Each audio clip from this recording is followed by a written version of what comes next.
نحمده ونصلي على رسوله الكريم اما بعد فاعوذ بالله من الشيطان الرجيم بسم الله الرحمن الرحيم من يطع الله والرسول فاولئك مع الذين انعم الله عليهم من النبيين والصديقين والشهداء والصالحين وحسن اولئك رفيقا صدق الله العظيم وصدق رسوله النبي الأمين الكريم ونحن على ذلك لمن الشاهدين والشاكرين والحمد لله رب العالمين. درود شریف. اللهم صل على سيدنا مولانا محمد بارك وسلم صلوا عليه صلاة وسلام عليك يا رسول الله يا نبي الله يا حبيب الله. من يطع الله والرسول فأولئك مع الذين أنعم الله عليهم من النبيين والصديقين والشهداء والصالحين. جس نے اللہ کی اطاعت و فرما برداری کی، رسول اللہ صلی اللہ علیہ وسلم کی اطاعت و فرما برداری کی، فأولئك مع الذين انعم اللہ علیہم، تو اللہ ان پر ایسا فضل فرمائے گا کہ انہیں ان لوگوں کے ساتھ رکھے گا جن پر اللہ نے اپنا فضل کیا اور انعام رکھا. اور وہ کون ہے؟ یعنی نبیوں کے ساتھ رکھے گا، صدیقین کے ساتھ رکھے گا، صالحین کے ساتھ، شہداء کے ساتھ رکھے گا اور صالحین کے ساتھ رکھے گا. اور آگے قرآن کہتا ہے کیا ہی اچھے ہیں یہ ساتھی، جسے یہ ساتھی مل جائیں، جنہیں نبیوں کا ساتھ مل جائے، جنہیں صدیقین کا ساتھ مل جائے، جنہیں شہداء کا ساتھ مل جائے، جنہیں صالحین کا ساتھ مل جائے. صالحین انبیاء، صحابہ اور صدیقین کو تو ان کے مرتبے کو کیا بیان کروں، ہماری زبان ہی اس کو بیان کرنے سے قاصر. اللہ رب العزت صالحین اولیاء کرام کے لیے تک وقت کی تنابیں کھینچ لیتا ہے، وقت کو روک دیتا ہے. اس کی مثالیں تاریخ میں بھی موجود ہیں. زمانے کی تنابیں کھینچ لیتا ہے، مکان کی تنابیں کھینچ لیتا ہے، سالوں سال کے سفر کو لمحے میں طے کرا دیتا ہے، ہزاروں میل کی دوری کو پلک جھپکتے طے کرا دیتا ہے. یہ شان اولیاء کرام کی ہے، صالحین کی، جن کے لیے اللہ تعالیٰ دنیا میں زمان کی بھی اور مکان کی تنابیں کھینچ لیتا ہو. ان کے مراتب کا اندازہ کون لگا سکتا ہے؟ ان کے فضائل کا اندازہ کون لگا سکتا ہے؟ خود قرآن میں اللہ رب العزت نے بیان فرمایا، سلیمان علیہ السلام کے امتی کے لیے اللہ رب العزت نے مکان کی تنابیں کھینچی. تقریباً 900 میل کی دوری سے تخت بلقیس کو اٹھا کر کے حضرت سلیمان علیہ السلام کی بارگاہ میں پلک جھپکتے پیش کر دیتا.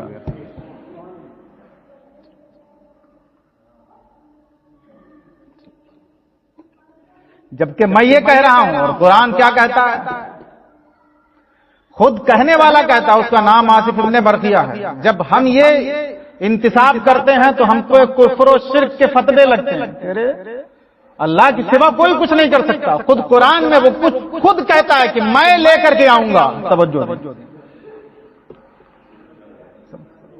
اگر یہ شرک ہوتا تو جو سلیمان علیہ السلام کے امت کا ولی تھا وہ خود کہتا ہے میں لے کر کے آؤں گا. یہ نہیں کہتا ہے کہ اللہ اٹھا کر کے لائے گا، کہتا ہے میں لے کر کے آؤں گا. اگر یہ اپنی طرف انتساب، یہ سب جانتے ہیں، اپنی طرف نسبت کرنا یہ حقیقتاً اللہ کی طرف ہی نسبت کرنا ہے، کیونکہ یہ جو قدرت میرے اندر لانے کی دی ہوئی ہے وہ میرے رب کی دی ہوئی ہے. یہ جو وہاں سے یہاں لانے کی قدرت مجھے عطا کی گئی وہ من جانب اللہ، میرا تو کچھ نہیں ہے، لیکن دی ہوئی قدرت کو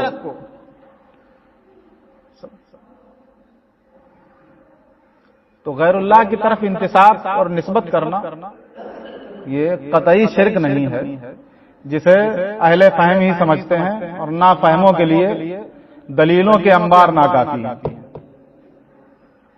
تو جو اللہ کی اطاعت و فرما برداری کرتا ہے اور اس کے رسول کی فرما برداری، اب اللہ کی اطاعت و فرما برداری کسی بھائی کسی نے اللہ کو دیکھا کیسے چلتا ہے، کیسے بیٹھتا ہے معاذ اللہ رب العالمین، کیسے اٹھتا ہے، کیسے رفتار ہے، کیسی گفتار ہے، کسی نے نہیں دیکھا، تو پھر اللہ کی اطاعت کیسے ہوگی؟ اطاعت کیا؟ کسی کے کردار کو اپنا لینا، کسی کی رفتار کو اپنا لینا، کسی کی گفتار کو اپنا لینا، اس کے تمام نقوش کو اپنی زندگی میں اتار لینا، یہ اطاعت کہلاتا ہے۔ تو میں نے تو دیکھا ہی نہیں کیسے چلتا ہے، چونکہ میں تو پیروں والا ہوں، میں ویسے چلوں گا، میں تو زبان والا ہوں، میں ویسے بولوں گا، نہ تو میں نے اسے دیکھا، نہ چلتے دیکھا، نہ پھرتے دیکھا معاذ اللہ رب العالمین، نہ رفتار و گفتار کرتے ہوئے دیکھا، تو کیسے اطاعت کریں گے؟ تو قرآن کہتا ہے من یطع الرسول فقد اطاع اللہ، جو رسول کی اطاعت کرتا ہے وہ اللہ کی اطاعت کرتا ہے۔ تو اگر اللہ کی اطاعت کوئی کرنا چاہتا ہے تو وہ رسول کی اطاعت کرے، جیسے رسول چلے ہیں ویسے چلے، جیسے آپ نے تناول فرمایا ویسے تناول فرمایا، جیسے آپ سوئے ہیں ویسے سو جا، جیسے آپ نے کلام کیا ہے ویسے کلام کر لے، یہ اطاعت رسول ہی اطاعت الہی۔ حالانکہ قرآن کہتا اللہ کی اطاعت کر، کیسے کریں یہ بتائے گی حیات مصطفیٰ کی ایسے۔ تو جو اللہ کی اطاعت کرتے ہیں، رسول اللہ کی اطاعت کرتے ہیں، ان لوگوں کے ساتھ رہیں گے جن پر اللہ رب العزت نے انعام فرمایا۔ ہر انسان یہ چاہتا ہے کہ میرے ماتحت میری اطاعت و فرما برداری میں، ہر باپ یہ چاہتا ہے کہ میرے بیٹے، میری اولاد میرا حکم مانے، ہر بھائی یہ چاہتا ہے کہ میرا چھوٹا بھائی مجھ کو جواب نہ دے، ہر استاد یہ چاہتا ہے کہ میرے شاگرد میری اطاعت و فرما برداری میں، ہر پیر یہ چاہتا ہے کہ میرے مرید میری اطاعت و فرما برداری میں۔ ہر ایک فطرت ہے، ہر بڑا چاہتا ہے کہ چھوٹا مجھے جواب نہ دے، چھوٹے میرے حکم عدولی نہ کرے، میں جب بلاؤں تب حاضر ہوں، جب بھیجوں وہاں چلا جائے، جہاں بھیجوں وہاں چلا جائے۔ ہر ایک چاہتا ہے کہ سب جو ہمارے ماتحت ہیں وہ ہماری اطاعت کریں، ہماری فرما برداری کریں، ہمارے کہے پر چلیں۔